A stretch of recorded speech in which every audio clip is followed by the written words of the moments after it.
nation, under God, indivisible, with liberty and justice for all. Everyone's please remain standing, and Mr. Davis, if you'd open us in prayer. Our Father, Lord, we just thank you so much for the many blessings you have bestowed upon us today, Lord.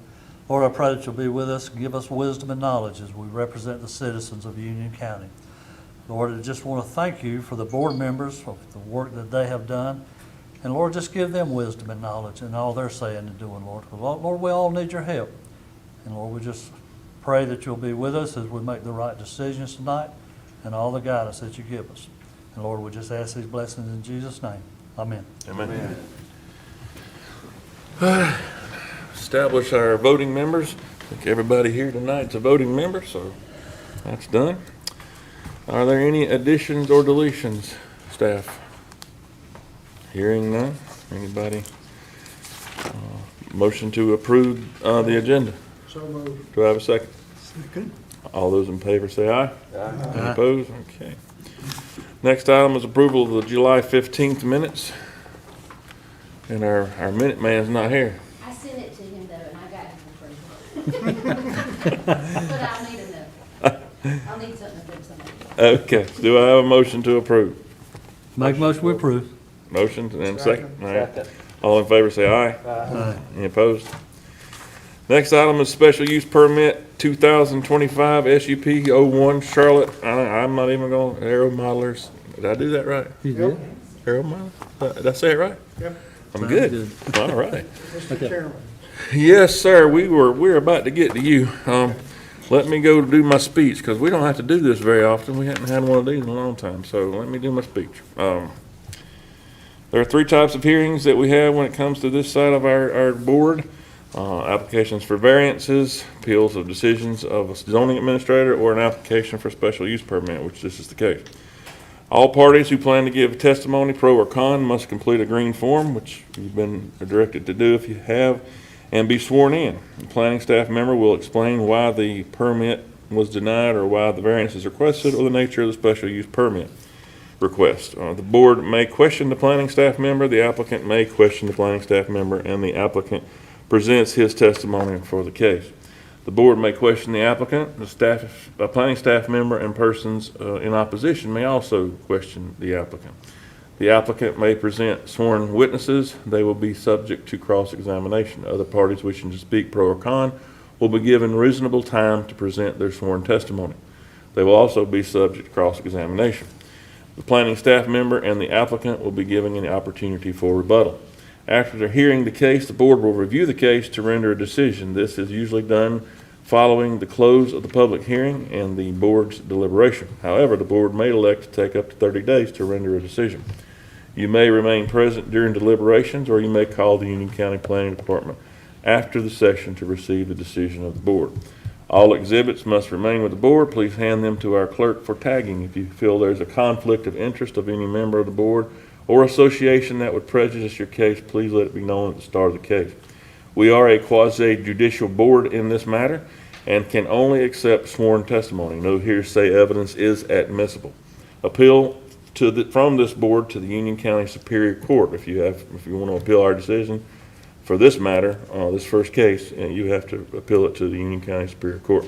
You have 30 days from the date of the board's written decision in which to appeal. Please turn off cell phones. We do have a quorum.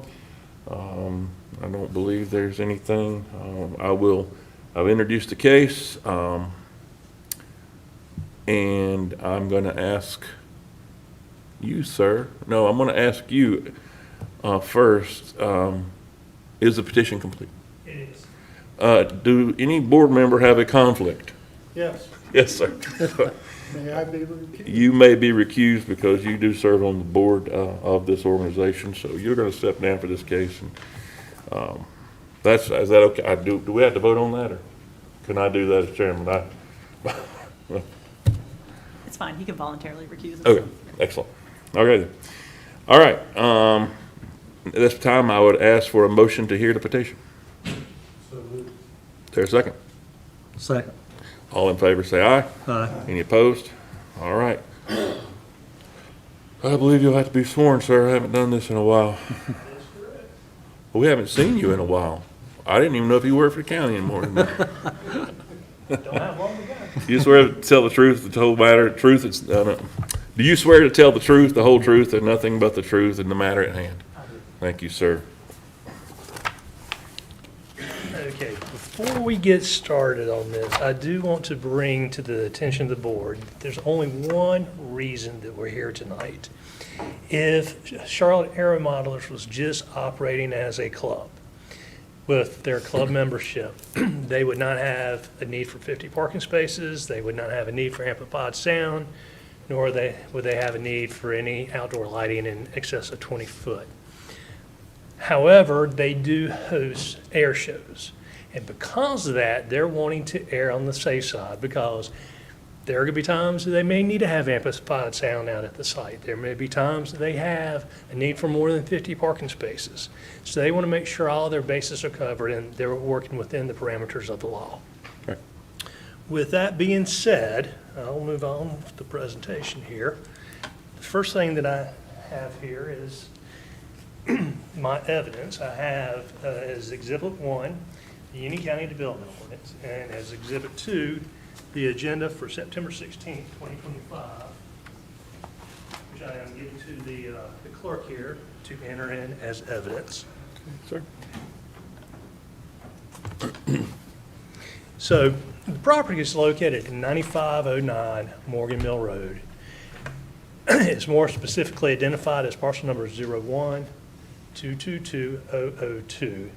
It's owned by Alan Balcom, who has given written consent for Charlotte Air Modelers to request a special use permit, and Charlotte Air Modelers is the applicant. The property is zoned RA40, and in the RA40 zoning district, anything that is classified as a major outdoor entertainment and spectator sports would require a special use permit. Charlotte Air Modelers are currently operating roughly about 1.25 miles down the road. The club is looking to relocate to an area so they have some area for expansion. Their club is growing, and then their air shows are growing as well. In speaking with them at our pre-application meeting, they said that they have air modelers from all over the country that come to these air shows. So it's a pretty neat thing and something exciting for Union County. Activities include flying of model airplanes, club meetings, and the occasional air shows. To the best of my knowledge, they're just a few a year, maybe 3 or 4 at max. But again, they want to make sure they're working within all the parameters, and that is the premise of them being here tonight. So we've already been over that they're requesting special use permit for, the RC Airplane Airfield. It's going to be on 6 leased acres out of 264 acres of land. Since they will be conducting the air shows, again, that is why they're here requesting entertainment, spectator sports, or outdoor. Major, the section of the ordinance that talks about the requirement for special use permit is table 25-1, and then the rules and regulations found in the ordinance for the outdoor entertainment and spectator sports is under section 30.080 of the ordinance, which they do comply with. When we get these applications in, we send it out to all of the different departments that would be involved in review, make sure we get their feedback, make sure that we get them on board and they are compliant with everybody's rules and regulations before we even accept an application and bring it before you.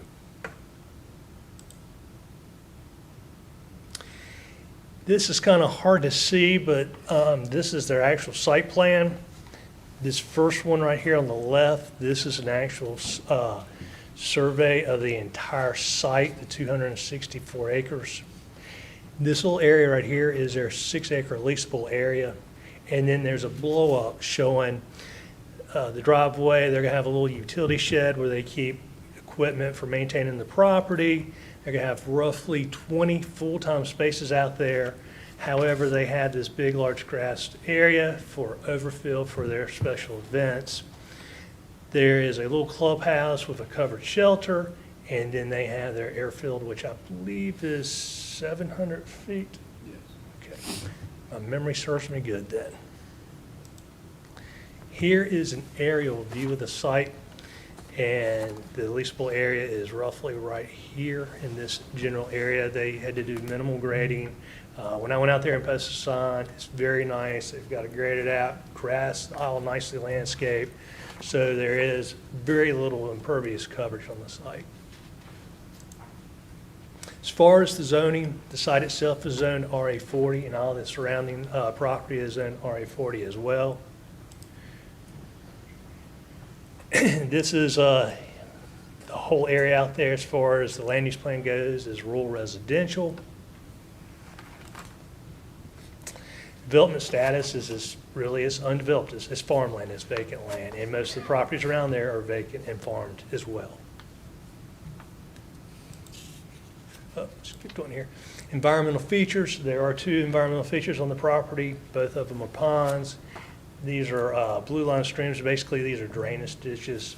None of those are being interfered with, and none of their activities will interfere with any of the environmental features on the property. And then as far as transportation goes, Morgan Mill is a major thoroughfare, and it's identified on the plan as that. As far as staff's recommendations are if this application is approved, that it must comply with all local, state, and federal regulations, must comply with the Union County Development Ordinance, must fully comply with the site-specific plan that was presented tonight, and must provide that 500-foot buffer along the exterior property lines. This is purely for amplified sound.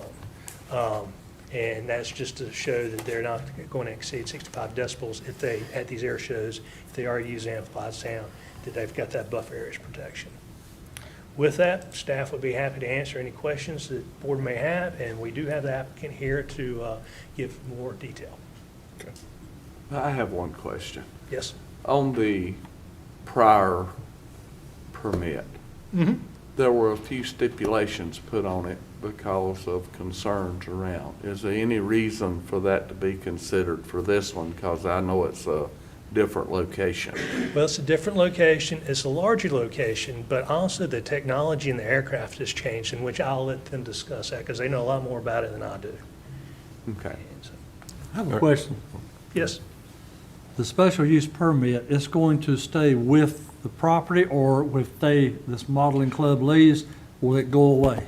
So special use permits run with the land. So the existing special use permit right down the road at 1.25 miles, when they leave that facility, that special use permit is still good. If somebody wants to come in there and open up another air modeling Okay. at that location, they can. But I But they think can't that if they open up, see what these guys are yeah. doing, they'd probably want to join their club instead. Yeah, but they can't open up something else. It's. Right, they would be Yeah. limited just to air Right. modeling. That's good. Thank Yeah. you. Yeah. Right. I'm good. All right, we'll let them come up. Okay. They have to be sworn as well. I'll go back and my little speech. Where'd it go? How are you this evening, sirs? Gonna ask you both to, or just, how many speaking? Maybe just me? Just one? All right. Scott, why don't you just go ahead and explain it in case they got a question? Okay, yeah, okay. Yeah. Bible right there. Oh, yeah, yeah. You do as well, Corey. The other one, I think. Yeah. Rules are rules. You swear the testimony you're about to give is the truth, the whole truth, and nothing but the truth in this matter, right? All right. Okay, please state your name, and when you're done, you can walk away from the Bible now. Thank you. And whoever's speaking first, just tell me who you are. Great. My name is Scott Gant. How you doing, Scott? Good evening. And my name is Greg Giblin. All right. Whoever wants to start, or if y'all want to. Great. Well, Mr. Chairman and fellow committee members, good evening. My name is Scott Gant. As I just said, I serve as the president of the Charlotte Air Modelers, and we are a private radio control airplane club here in Union County. And with me tonight is Greg Giblin, a fellow board member, along with Alan Balcom, our landowner behind us here. And we appreciate the opportunity to be here tonight to share with you what we're thinking about doing with our new site and some of the changes, just a little bit about our organization, and assuming that we want to proceed, assuming this special use permit gets approved. So with that, I'm kind of moving to this. So just a little bit about us. Nationally, we are a member of a community-based organization, or CBO as they call it, called the Academy of Model Aeronautics, or AMA for short. And this is the #1 organization for model aviation enthusiasts around the world, and it promotes the model aviation hobby. In addition, in the United States, it lobbies Congress and the Federal Aviation Administration regarding all the rules that we comply with regard to model airplane flying sites and related regulations. Currently, the AMA has approaching 200,000 members across the country. Now, locally, we were founded in 1972. We're 53 years old, and we are one of around 2,600 AMA sites throughout the United States. And further, we are only one of 159 what we call gold leader clubs within the United States, which means we've achieved the highest level of safety compliance, stringent criteria related to our site layout and our community engagement and so forth. We've been at our current facility near the intersection of Morgan Mill Road, or Highway 200 and 218 since 2009. And during that 15-year period, we've had a perfect safety record with no injuries to people or property. And during that time, we've averaged around 90 members. We fluctuate somewhat, but okay. We've been very involved with the community over those years, and you can see there's some pictures here of some of our engagements. We've made a number of donations and had community participation from the Union County Board of Adult with Disabilities, the Monroe Police Department for their Protective Vest Fund. We have hosted the Purple Heart Foundation on occasion and made donations to their organization. There's a local missionary aviation group called JARS that we supported and had them out. A number of Cub Scout groups, the Carolinas Aviation Museum, and then we've hosted a booth at the Warbird Group event over Monroe for a number of years as well. Okay. And why we're here tonight is we are looking at moving, as Jim shared earlier, to a new facility about a mile down the road from where we are right now. Frankly, we've outgrown that site, and we would like to simply duplicate what we have in place and enhance what we already have for the past 15 years. So from a duplication standpoint, it is our intention to put in place a Bermuda grass runway and build a sun shelter to protect us from the elements, to install a small lower lawnmower shed building there to protect our equipment. And then lastly, we're going to build a climate-controlled, ADA-compliant clubhouse with a full kitchen and a bathroom and a covered porch with picnic tables and some meeting space so we can gather inside for our monthly meetings. From an enhancement standpoint, we're really excited about this opportunity because we can increase our current runway, which is 450 feet, to around 700 feet. And we're going to increase the possible flying area from right now, we're flying over around 43 acres, and we're going to be able to fly over 264 acres, so it's a 6-fold increase. Mr. Balcom already has a pond on this location, which we love, and it's our intention there to be able to run model boats on that pond and float planes.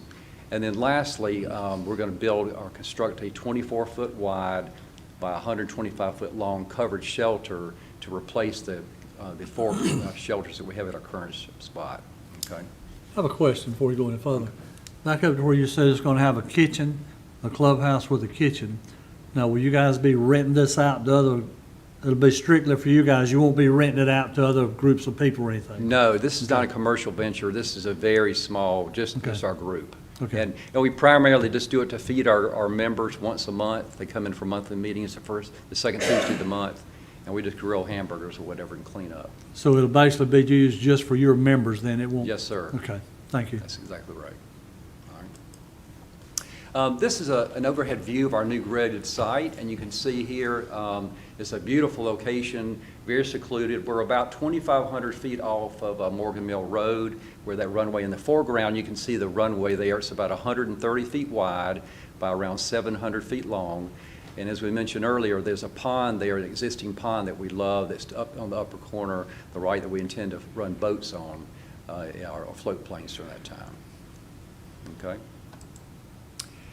Now this is a layout on the left-hand side of our current clubhouse and shade structures. On the far left-hand side of the page, you can see our clubhouse in the far left, upper left, And then we have a couple of, several shade structures, a pavilion and some metal carports, if you will. We're very focused on safety, and you'll notice we have a safety fence just in front of that pavilion that keeps back spectators from being in the pit area. And then we have also another safety fence out on the flight line that protects the pilots for aircraft that are taxiing on the ground, okay? And this is all in conjunction with AMA guidelines of what they recommend. So going forward, it is our intention to have a professionally installed metal building, a clubhouse, as you can see on the right-hand side, that will be approximately 24 by 65 feet with a 125-foot covered shade shelter out there if we can get out of the sun, and it'll be concrete down below. And of course, we'll be putting safety fences and all that in front of that, okay? In terms of self-imposed conditions, and we do this now at our current site, but we intend to post a sign at the entrance to our facility requiring that you must be a member of the Academy of Model Aeronautics, or the AMA, in order to participate, and you must be a member of our club or a guest accompanied by a member when using this facility. The AMA provides us with liability insurance protection, and it's mandated that any member of our club has to have that, okay? And then secondly, according to AMA guidelines, we are going to allow operation of any radio control device or model in compliance with the Academy of Model Aeronautics guidelines, as well as our own internal Charlotte Air Modelers bylaws and handbooks, okay? So that's essentially our thought process of what we want to do. I'm happy to entertain any questions from the committee about what our intentions are. I think what you presented is very, very appealing, and I think your safety record speaks for itself. Going that far and having that clean a record, I think that means a lot for your credibility. Thank you. I appreciate that. I appreciate that. We and let me speak to the air shows as well. I know Jim mentioned that, and I appreciate that. Those are very rare. We actually do them about 3 or 4 times a year. We invite local flyers from other clubs. I'd say the average attendance is 20 to 25 pilots come in, and for the most part, we are flying electric aircraft. It constitutes about 85% of our planes, and they're quiet. And of course, we're very isolated at this new site. I don't think many people will be able to tell that we're even back there for the most part. But it's a lot of fun. The community loves it. We've hosted some community chili dinners and invited the kids to come in and watch it and all that. They love it. So it's been we've been a good community of Union County. Most of our members live in Union County, by the way. That's great. One question. So when the turbine type flights that were a question the other time you came, Yes, sir. I'm assuming technology has quietened them down to where they're not the way they were at that time. Right, that's a great question. And first of all, in 2009, when we went in place, they really were not part of the hobby for the most part. And so, they now have become a much larger part, although we have a very small number of people in our club that even fly turbines. I think we have 3 members that even fly turbines now. And to your point, the technology has increased. They're very sound. We've actually sound tested the turbines at 1,000 feet compared to a normal plane flying over, and they're actually quieter. They're very well designed, and we have a higher level of scrutiny and training for those turbine pilots that they had to go through for AMA guidelines to get what we call a turbine certificate by an individual who is rated to evaluate that, similar to what the FAA does in evaluating multi-engine flyers and that kind of thing. So, and our landowner doesn't have a problem with that at all. Well, what hours were you wanting? Well, primarily it's daylight flying. Yeah. But on occasion, very rarely, we have electric aircraft guys that will come out during the night with lights on their planes, and they'll want to fly right on the runway because obviously you can't get too close by. So we would prefer no restrictions on that if possible. The closest resident to this is 2,500 feet away. It's so remote where we are that I don't think they'd even really see it for the most part. But we don't have any kind of restrictions, or we would prefer that, obviously. Well, I struggle with that. From a nighttime standpoint, or?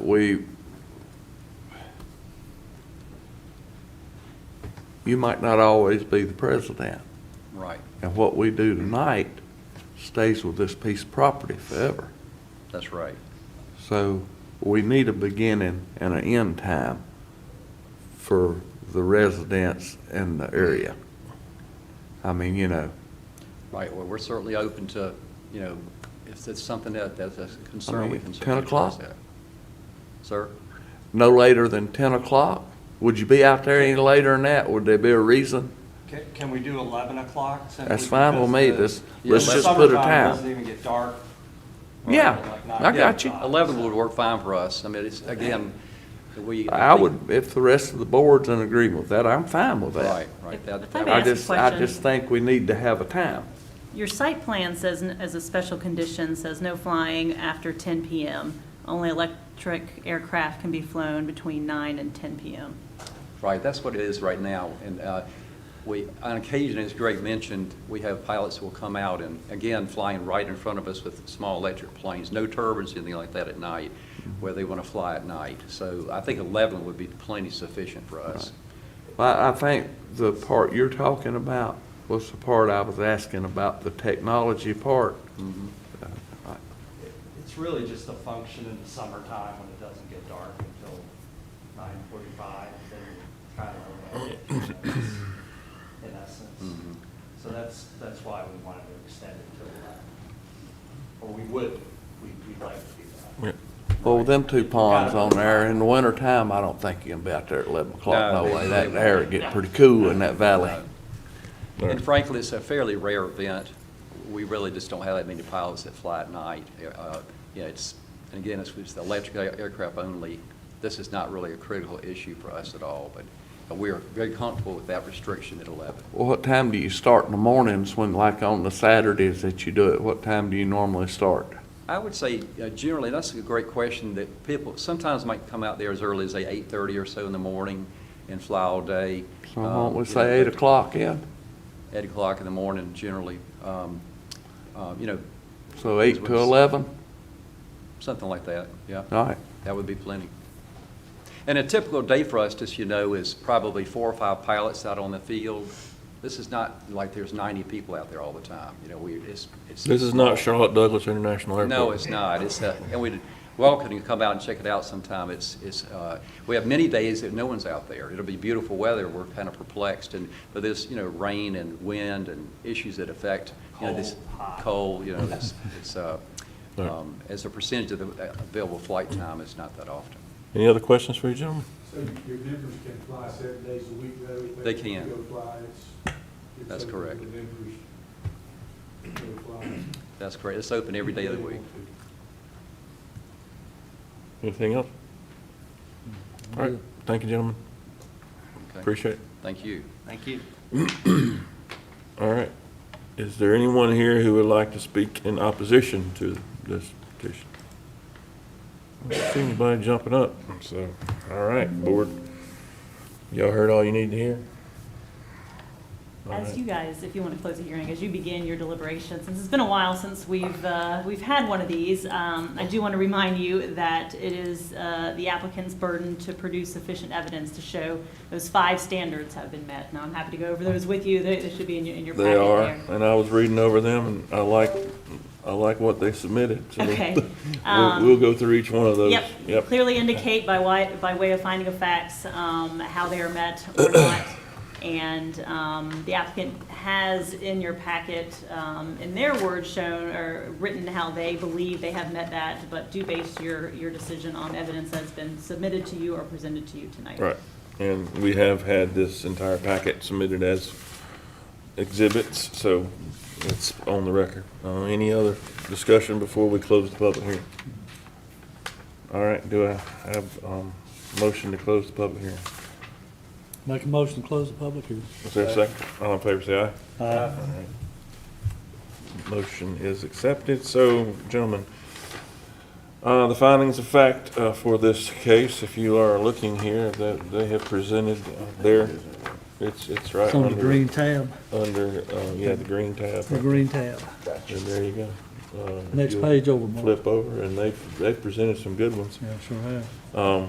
So we'll start with the number, the Next first page one. over, Derek. One more time. Right there. I don't know, Derek, if you two guys down there, have y'all ever sat in on a special use permit?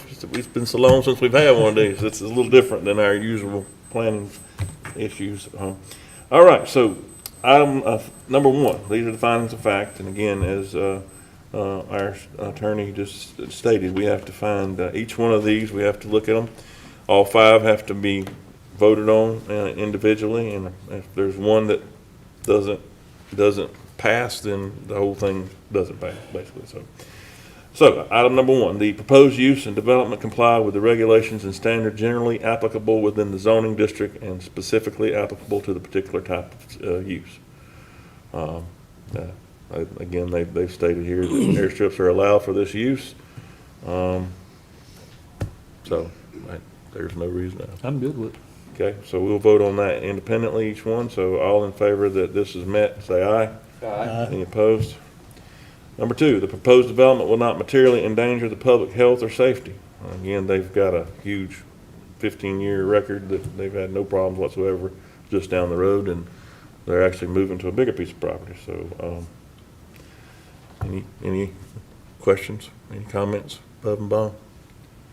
All right, all who agree that this is met, say aye. Aye. Any opposed? Number three, the proposed development will not substantially injure the value of the abutting property or is a public necessity. There's an impact study. If you didn't read it, it's in here. The other one hasn't harmed any property, so this one certainly doesn't appear it would either. So all that agree that this is met, say aye. Aye. Any opposed?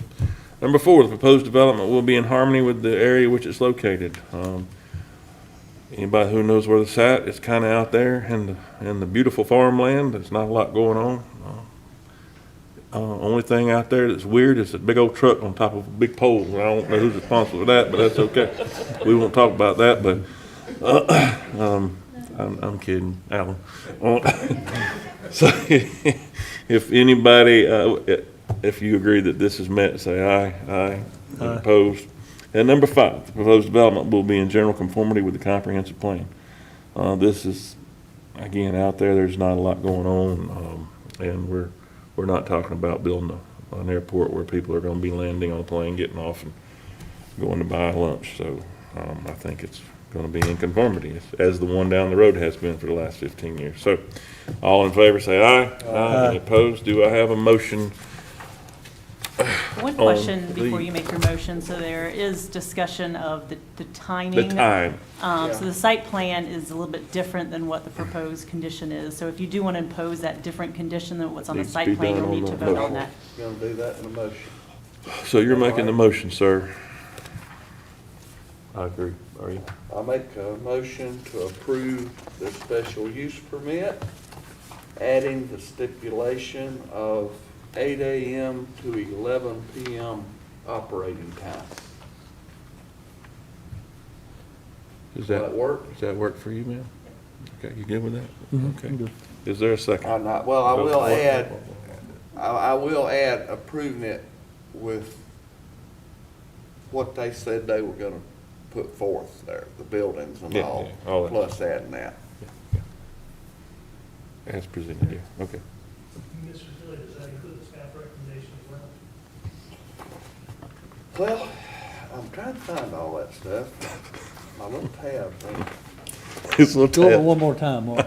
Flip over one more time. One more time. There you go. That's where the whole thing started.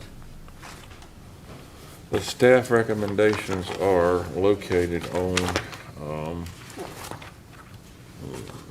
I don't know, they're somewhere here. That was my problem. I see what you're saying now. What were the staff recommendations? Staff recommendations were that, They're slide number 14, now. Page 2, Page 2. very beginning. must comply with all local, state, and federal regulations, must comply with the Union County Development Ordinance, and North Carolina Building Code, and must comply with the site-specific plan, must provide a 500-foot buffer along the exterior property lines. I think that's Yes. appropriate. I And trust the staff on also that. staff recommendations and 8 a.m. to 11 p.m. and the building layout that was presented here tonight. Do I have a second? I'll second. Okay. All in favor, say aye. Aye. Any opposed? All right, thank you, gentlemen. You've been approved. Go fly. Thank you, gentlemen. Very good presentation. Y'all are free to stay if you'd like, or you can leave. Alan, you have to leave. Thank you, But Alan. everybody else can stay. All right, so that was that case. Now we're going to move on to number 2, which I believe is a conditional rezoning petition, 2025CZ007. It's the Rodriguez case. Yes, you may rejoin us, sir. You have been allowed to come back and join us. So, Bjorn, sir. Evening, Mr. Chairman, members of the board. This is a conditional rezoning called the Rodriguez rezoning for the applicant. And it is to rezone one parcel on US 601 South, Pageland Highway, from RA 40 to light industrial with conditions. It is for some warehousing and office space related to telecommunications, but in this instance, it'd be limited to office and warehouse to give flexibility for other uses in the future. There was a requested 5-year vesting of their development rights, and that they would meet all requirements of the UDO on the date of approval.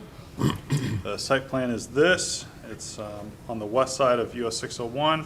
Have one entrance going in with a building in the front with parking, and then storage in the rear with fencing surrounding it, meeting the setbacks and other requirements of the UDO. In terms of existing conditions, you can see 601 north and south, multi-lane road. There is a deceleration lane that would serve this site, and the existing site is forested and partially cleared. In terms of development status, it's large lot residential and agriculture in the area, so not many buildings and not many small lots. In terms of environmental features, as you can see, it's partially forested. There's no floodplain or wetlands or streams on the site that would impact the layout. And again, you can see the configuration of US 601. The zoning in the whole area is RA 40. City of Monroe and its ETJ is to the north. In terms of transportation, 601, approximately 12,000 vehicles per day. There's no funded road improvements in the proximity of this project. The traffic that would be generated from this site would be minimal, certainly less than 100 per day, but would vary based on operations of the facility. Land use map, you'll see that the legend shows rural residential and employment corridor because the employment corridor is an overlay over the RA 40. So it does give some discretion based on the site configurations on whether the RA 40 or the employment corridor is the most appropriate recommendation to reference. Schools and utilities, because it's commercial in nature, the school system was not consulted. Water and sewer are not available to the site, so they'll have to use well and septic. Community meeting was held in late August. One member of the public attended, a neighbor to the north. They had concerns about road access, whether this site would use their driveway, which it won't, and the impact on property values by virtue of this development. No changes were made as a result of the feedback, and due to the distance to the Monroe city limits or their ETJ, they were not consulted for comments. So the negatives and positives, as you see more development along the corridor, you could see increased congestion, and which is obviously a concern to the comprehensive plan.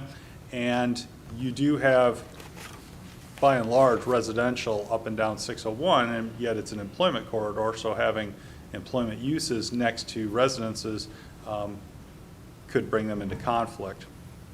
However, the positives are that this is a employment corridor as identified in the plan, and these types of uses are recommended, and the uses as proposed in their site plan can meet our development standards. So staff recommends approval, and you're asked tonight to make a recommendation to the Board of Commissioners. I'm happy to answer any questions. The applicant is here as well. I have one. Yes, sir. Is this business very similar to the one that was approved on Lancaster Highway, but just way better At Plyler Mill? road visibility? You know, the one at Plyler Mill? Yes.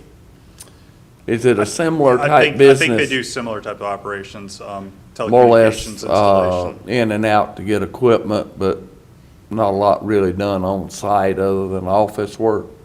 I would defer to the Okay. applicant about the specifics, but that's my understanding. Is there any buffering required for this? Well, because it's light industrial, you are going to have a setback along it, which is here in the site plan, and I'll have to use the nice zoom function in here to make it easier to see. That wasn't the zoom function, hold on. There we go, let's see. So in this area, the setback, you do have the screening requirement for S2, which is the enhanced screening, and then the setbacks, you have 40 feet from the front, 20 from the sides, yeah, and then 40 to the rear. There's a copy of it in the book too. Well, basically, it being a wooded lot, they could clean out the middle and build their stuff, and they'd have their screening, wouldn't they? That's generally the intention, yes, sir. Yeah, okay. So yes, there would be the tree save in the perimeter, but interior, yes, they could cut all the trees down. All right, any other questions for Bjorn? All right, the applicant, come up with just a few questions, and if you have anything to say, first of all. Hi. Good evening for everyone. Your name is again? Just state your name. So. Yeah, my name is David Rodriguez. I'm the president of News Telecom. It's an honor to be here with you guys, planning what is the plan for us in this location. News Telecom is a minority certified business for the state of North Carolina. As a part of our growth in the last couple of years, so we are trying to build out our office in this lot. It's gonna be mostly office area, indoor warehouse. Try to accommodate other kind of cable for structured cabling. We mostly work with fiber optics and data communication cabling.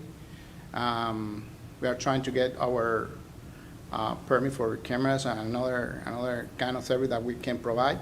So our intention there is have a place to store materials and have an open space as well to storage some material that can be outdoor storage, can be placed in outdoor storage. We mostly work in data centers environments now and commercial environments, and that's why we are trying to get a warehouse to put all the material that we get for those projects. How many employees do you have? As I right now, we got mostly 30 in total between technicians, administrative personnel, HR. So how, as far as traffic, you're not anticipating a lot of people coming and going, it's just No, staff? This area is gonna be for administrative purposes, so there's not gonna be employees getting in or getting out every day. In that area, I'm gonna assume that it's gonna be like four or Right. five people Right. in the place every day. Okay. Right, It's gonna be just for invoicing, facture, and Sure. payroll, and that kind of and stuff. storage? Yeah. Yeah, right. Mhm. Right. Are Yeah. there any hazardous materials at the site? No, No. no, just cabling, materials, yeah. There's no hazards, No solvents or? no. There won't be any industrial, like, there won't be anything like made on the property. You basically come in there and get your supplies and go do your job, and then you got the office people running the office, correct? You're not manufacturing anything, basically? No, Right. no, we are not gonna It's just- manufacture right, anything, okay. so Yeah, that's the just- back space is just to store us. Right. If in a moment we have a project that require big spool of fiber, we're gonna place in there Yeah. before deliver to the site. So you install fiber optic cable, Yes, sir. that's what the business is. Yeah, it's fiber optic and structured cabling. It can be copper as well. It's not just fiber. Yeah, telecommunication networks. Fiber optics is included on that. Mr. Austin, maybe he can get you a wire to your house to get the county emails. There's a guy here that I think can fix you.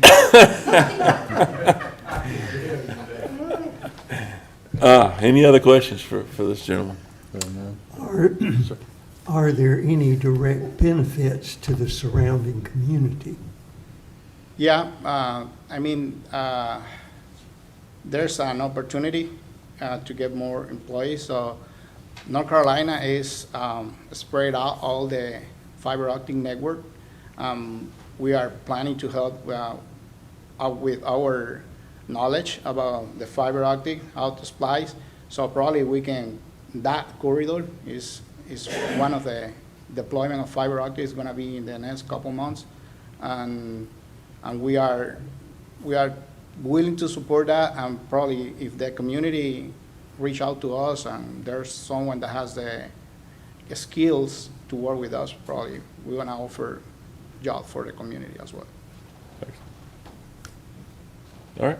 Nothing? Yes, sir. Where have you been operating from? Where? Yeah. Yeah, Have you been in business already? yes, so, this next December is gonna be 8 years. Yeah, where are you operating in now? Where's your, We have a home office, my home Oh, is okay. in Indian Trail. so you're moving out of the garage and getting a building? Yes. Okay, gotcha. Now we are in a dining room. In the dining room, we I hear accommodate you. our computers out there. Your wife's kicking you out, is what's happening? Yeah, but we are in the business since 2017, Okay, and we get the lot last year, January 24, and now we are in the process to, build the office. anything else? All right, thank you, sir. Thank you, gentlemen. Is there anyone else here who would like to speak, either for or against? Yes, ma'am. You have to come up and fill out, have you filled out? Yeah, I gotta come up here, I'm sorry. Have you filled out the little piece of paper? No, it's this, but we'll just state your name. Just state your name and, My name is Rena Kripe, and I live at 2614 Pageland Highway. yes, ma'am. I've got concerns because this is a residential area. Just in the last couple of years, we had another person build a home up on the top of the hill on the westbound, I guess it would be, lanes of 601 as a home, and now it's a big industrial business. So it went from getting a permit for a home to a large facility that traffic is going in and out. They carry rock, industrial stuff, and they're burning toxic materials. We've complained and complained and complained, and it continues to go on because we're in the country. My concern is that as well with this company. Now, I'm not sure what they chose the lot for, because there's nothing industrial other than that company that somehow or another got the permit to do what they've done. So lots of animals are gonna be displaced. There's lots of, I know, natural wells and well springs on that property, because we knew the Udis very well. We've lived there 30 years, going on 31 years. And I'm just curious why this lot, have they done the research on what's gonna happen with the animals, in that area? I know it may not be a big thing for everybody else, but I don't believe there's just gonna be 4 or 5 cars going in and out of there. So my concern is what, they're saying there's gonna be no issue with surrounding neighbors, but there is, because we don't know what's gonna be going in and out. And all we can do is just take their word for it. But then, just like up on the top of the hill, they were building a home, and now it's a big, I can't even begin to tell you how big the barn is and how much cars and vehicles go in and out of there. And it's less than a quarter of a mile from our house, probably about 1/8 of a mile. So it's concerning because we've been there this long, and this is a residential area. Can I There's ask you a no question? other businesses really, except farms. Now, you're saying they're burning toxic, Yes, you can smell it. You can't even go outside at times. It's so permeating, it will take your breath away. who have you complained? You said you. Oh, we called the county, we've called the police department, they gave us a number to call. Can't tell you what to do about it, I don't know, they tell us there's nothing. We even called the volunteer fire department, and, you know, that's, But now you're talking about the place yes, that's south already of you exists. on the northbound side that's got the big gray and black building over there and the house up on the hill. Oh, so you're Yeah. familiar with it? Oh, yes, I am too. Yeah, yeah, I'm talking about that one. And we do have a neighbor right behind us that likes to burn toxic stuff too, until my husband basically had to tell him he better stop or we're gonna have a problem. So, you know, that's my concern. You know, I they get certainly- in there and then they don't Yeah. go by what they say they're gonna Right, do. well, I don't even know But I don't what think, this other piece of property is that we're talking about, Is but this the one that's on the east side? It's, Going inbound to Monroe. yeah, on it's the right-hand one that side. had the rezoning here a while back. Roca one. that Yeah, we was weren't notified of that. landscaping. This one we were. Or I mean, the septic installation business. Yeah. that's an issue that, We've had some building code issues with them. okay, so, okay. They throw I- very large parties constantly. We just had one just 2 weeks ago. Like it goes all Okay, night but long. you're, Yeah, I think but that's you're, this gentleman here is not that I person. It's understand 2 that. acres, Okay. and it's I not like a understand lot of that. land here. It's only 2 acres, and I don't think, I mean, I totally understand where you're coming from. You don't want another situation. Well, we're but residential out there. Yeah, you are residential, but you're 601, which is an employment corridor for Union County, so it's kind of like, if someone wants to start a business, there are businesses on 601, obviously, and, Yeah, the closest it's- one really was Whitley's, Yeah. other than farms. right, and so it's kind of one of those things where we want to grow businesses in Union County, and it's a major highway, and so it's kind of like, I grew up on Highway 218, which is kind of, it's not quite as big, but it's one of those things where it's turning that way, and I get your frustrations with the thing across the road, and you're like, I don't want another one. So I understand where you're coming from, but I don't see where, I think you were kind of going there. I don't see where this equates to the same thing that they're doing, and I would question, do we need to, staff needs to pay more close attention to what's going on over there across the street. And they're saying how many employees are they gonna have actually going in and out? And also there's a 5-year contingent It gives them what they 5 can- years to develop it, in other words, they have 5 to years. be bigger than what they're No, proposing no, today. no, no, no. They have 5 years. In other words, they don't have to do anything for the next 5 years. It can just sit there, and they have 5 years to build what they're saying they're gonna build. They but- can't build something else or whatever. They got 5 years to. But basically what his business is, they come in there and get their cable and stuff, and then they go out and you see them on the side of the road burying fiber optic line and all that. So the work's not actually done there. Yeah, I understood that, Yeah. yeah. Yeah. Okay. All right, well, thank you. Anything else, Steph?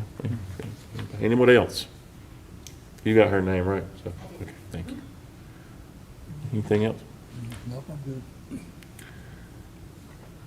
All right. Wow, nothing else, that's, okay. Y'all are quiet tonight. I feel like we need to talk. You did such a good All job. right.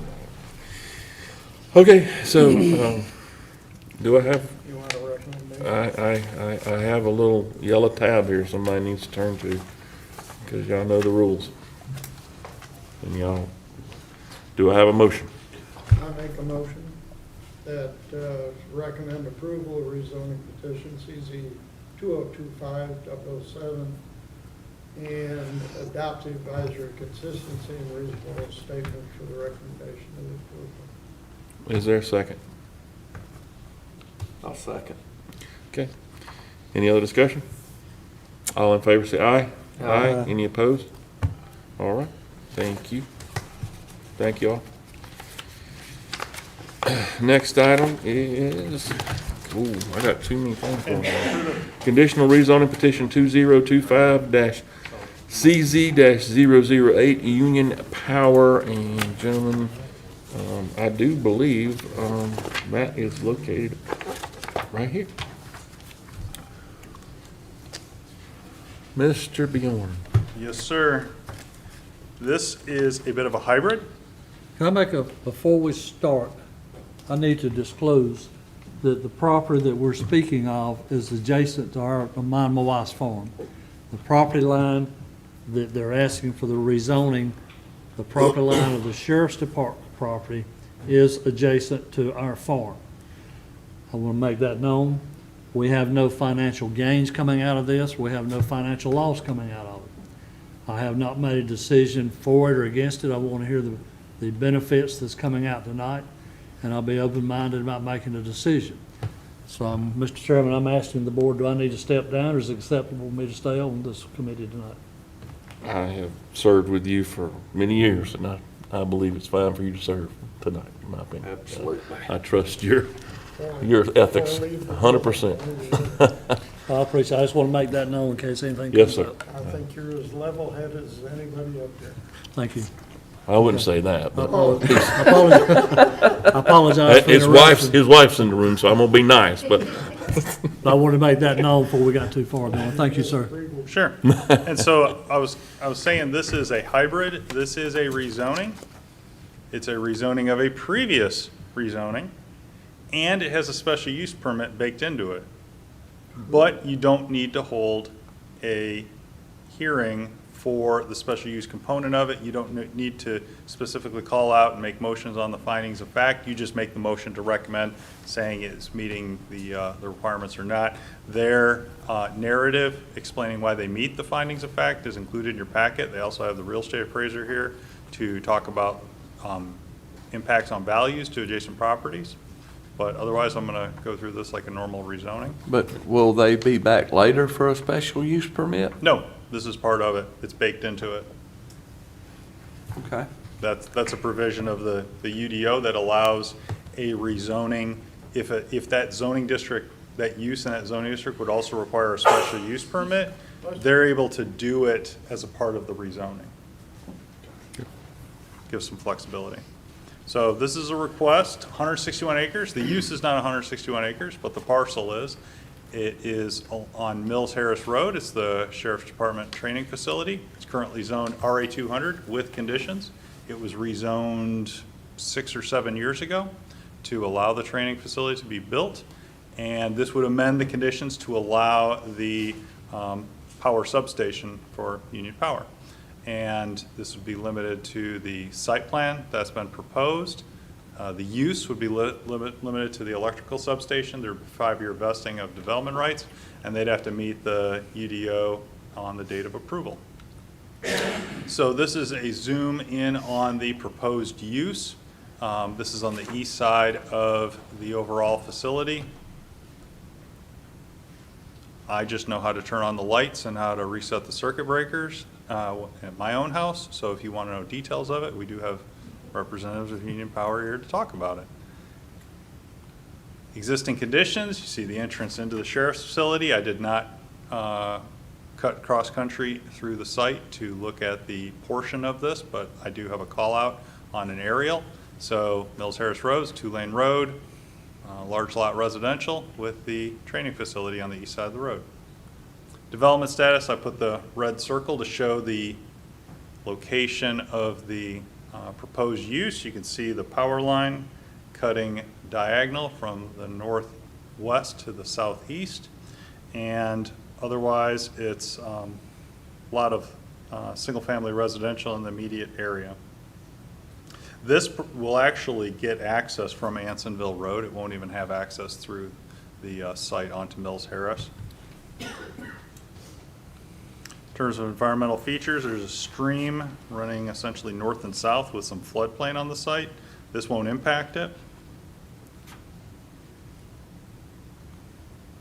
The zoning in the area, again, you can see that this was zoned RA 200 CZ several years ago. Otherwise, the surrounding areas are zoned RA 40. In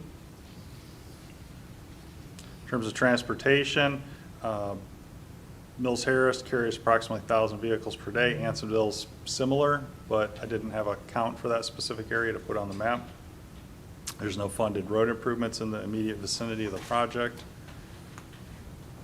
Land use plan calls for rural residential. Don't make a call out for things as specific as power substations. That's the role of the special use permit process. school system was not consulted because this is commercial in nature and water and sewer are not available to the site. Community meeting was also held in late August. 4 members of the public attended. Didn't have anyone opposing the proposed use, just had questions about gating, additional uses that could occur, like think of the worst case scenario, this county property, could it be converted to a new construction demolition landfill, for example? And the answer is no, it can't. Counties limited to the rezoning process just like anyone else, so this is going through that process, and the only proposed change is for the power substation. And because of the lack of proximity, Wingate was not consulted for comments. In terms of the negatives and positives, rural residential, we're looking to retain an agricultural low-density residential pattern. This is more of an industrial type of activity and will result in the loss of approximately 2 acres of trees. Keeping trees is a goal of the plan. However, this is an amendment to the rezoning. This is not an increase in density of development from an overall low density. It's not residential or commercial from an employment perspective. It's going to have a low traffic impact. And the fact that this zoning district allows this use with a special use permit is already an indication that provided there isn't some obvious conflict or issue that would be created, if they meet the findings of fact, the special use permit gets approved, which you're familiar with. And this is going to be far from the roads, so preserving the rural character as you're driving down the road is going to be maintained, and it can meet our development standards. So we recommend approval. And you're here tonight to consider recommending it to the Board of Commissioners for their meeting in October. We have the applicant here as well as their real estate appraisal expert to answer any questions they may have, and I'm happy to answer questions they may have as well. All right, any questions for John? All right, I think they want to hear from the applicant.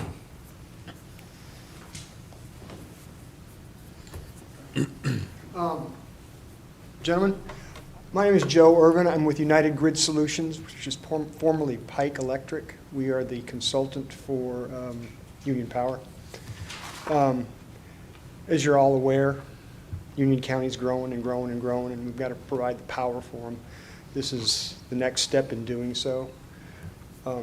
We have a specific group that does siting work, and the reason they chose this site was a lot of the reasons that Bjorn mentioned is it's secluded, it's hard to get to, it's only meant for Union Power personnel to get to, and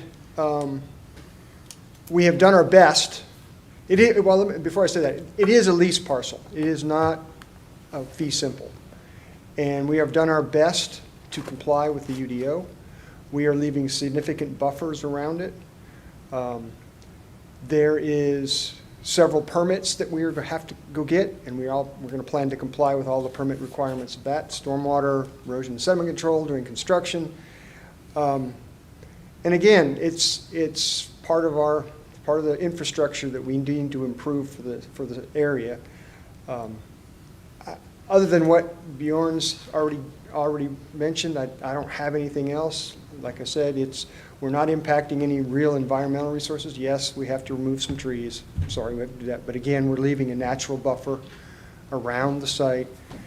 Like I said, the access will be through Holly Farms gravel road that runs off of Ansonville Road. There's another easement. There's an access easement that will run from that dirt road down the property line and into the lease area. It's in the end, I think it's the best use. Oh, one other thing I would like to say is our siting people, one of the reasons we chose this is, if you noticed on the sketch there, it's located immediately adjacent to a distribution easement and the transmission main, which means we're not running lines to it and from it. A little bit of extra line work to tie into the substation, but we're not going cross-country. We're not taking out any additional trees or any environmental resources such as that. So that's another reason that we chose this site. Again, I'll answer any questions you have. Sir. Yes, our property, going back to, Bjorn, could you bring those slides back up? It's the one that's got the round circle around it showing the property in the outline. Right there.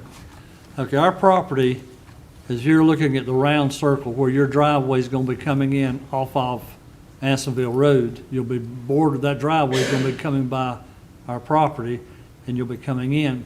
How much of a buffer, what's the fence itself that's gonna be going around the installation that you're doing? Can we go back to the actual site plan? Okay, Can we go back just like this? There we go. Okay. Is the pointer working here? All right, so, the pointer doesn't seem, where is your driveway coming in? right there. Right where I, Right there. That's the property line right there, the Holly Farms access. okay, is- so, okay, the driveway's coming in there. Right. And the driveway comes right down the property line and then breaks across and goes through, all this property is the sheriff's property. Right. And then that area, this big square, big rectangle, is basically the lease area for the substation. Okay, the joint, our property where the joint is, how much buffer will be left in there? Your property, I take it, is this one? I'm kind of confused at the way you've got here. Yeah, his property's up top. Yeah, there, Oh, okay, I see, yeah, I've got it now. That's our property up there. yeah, right there. So how much buffer will be left between that fence and that one? Unfortunately, there's very little buffer between that fence line. The easement that was granted by Holly Farms didn't want to run through the middle of their property, and so they wanted us to hug the property line to make sure that the rest of the property stayed for their use, basically, because this would be a permanent easement. So unfortunately, there's not a whole lot of buffer between, in fact, there's really no buffer between your property line to the north and the access easement. I'm not speaking of the road itself, I know where it'll be, You're talking about that. but the fence itself that you're coming in, where it's got the proposed stormwater pond. Oh, from here, that oh, pulling yeah, down- from here to here is about Yes. 100 feet Oh, okay, that's good, from your property, and the other direction is almost 200 feet. that's good. And so there's no intention to take those trees out that's there now. That's correct. Okay. Yeah. We have to clear the entire Yeah, lease you have to area. clear the. But everything where you're else is building gonna that, But all stay. around it's gonna stay. Right. Okay, sure. All right, when this is built, what areas of the county will this mainly enhance service to? I'll leave that to Mr. Balcom here.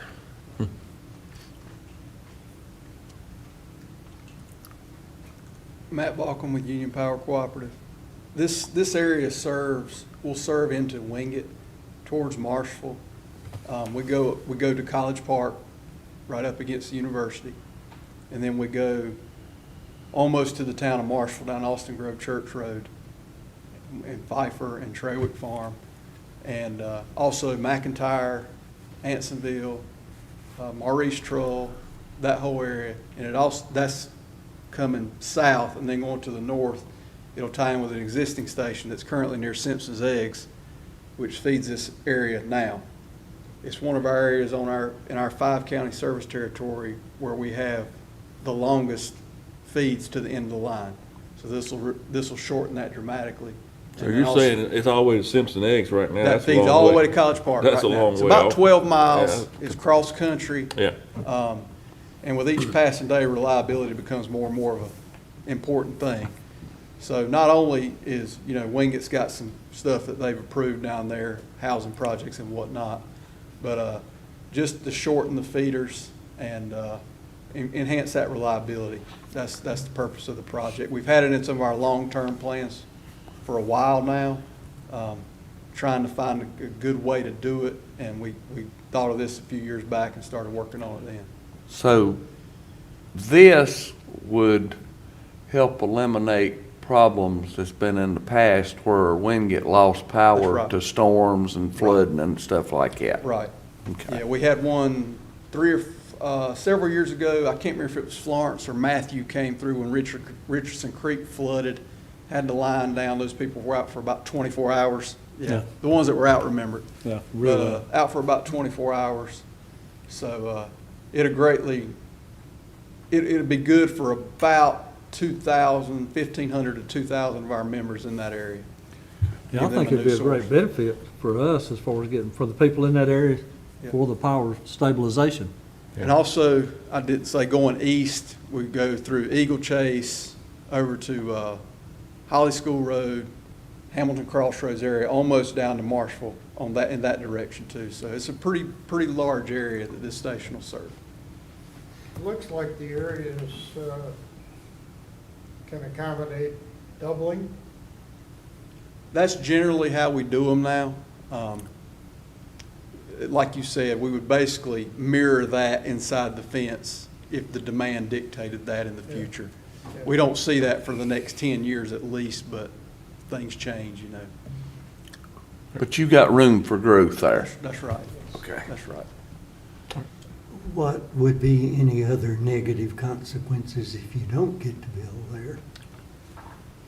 We'd have to look somewhere else in the general area, because that's kind of where the load center is right now, in that general area going toward Wingate.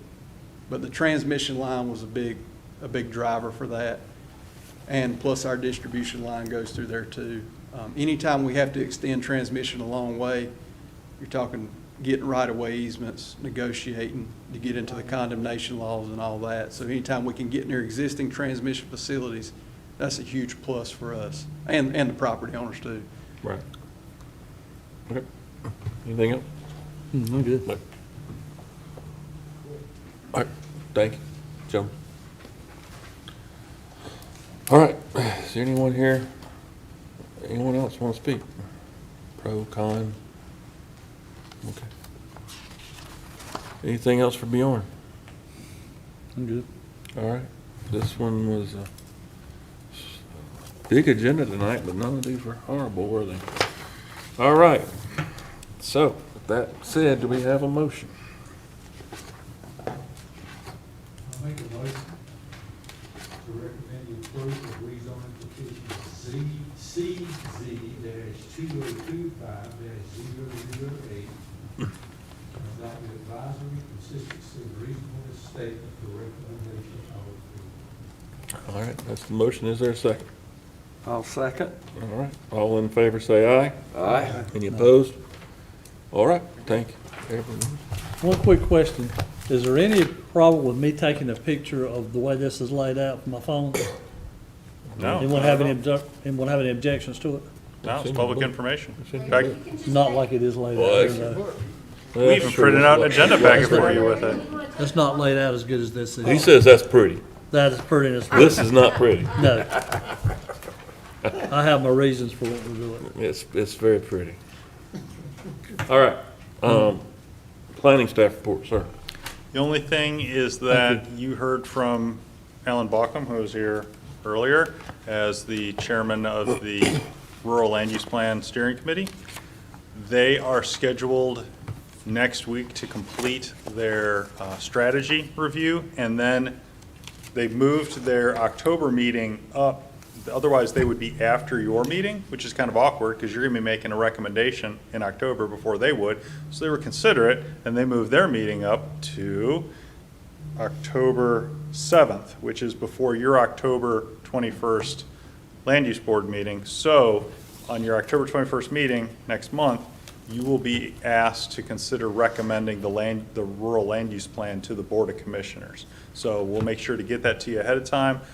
It's going to be about a 30-page document, so it's not one or two, but it's not a book. And, you know, we ask you to read through it, and feel free to reach out with any questions ahead of the meeting. Otherwise, at the meeting, Mr. Bauckham will be presenting it, and hopefully you'll be able to make some sort of a decision on whether to recommend or to not recommend it to the Board of Commissioners, where they'll consider approving it in November. All right, anything else? Anybody got a comment? Good. Do we have a motion? I make a motion, we adjourn. Is there a second? All in favor say aye. Aye. Opposed?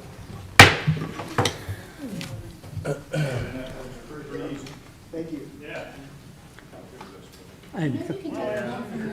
Can I take this out of the book? You are so much easier to deal with.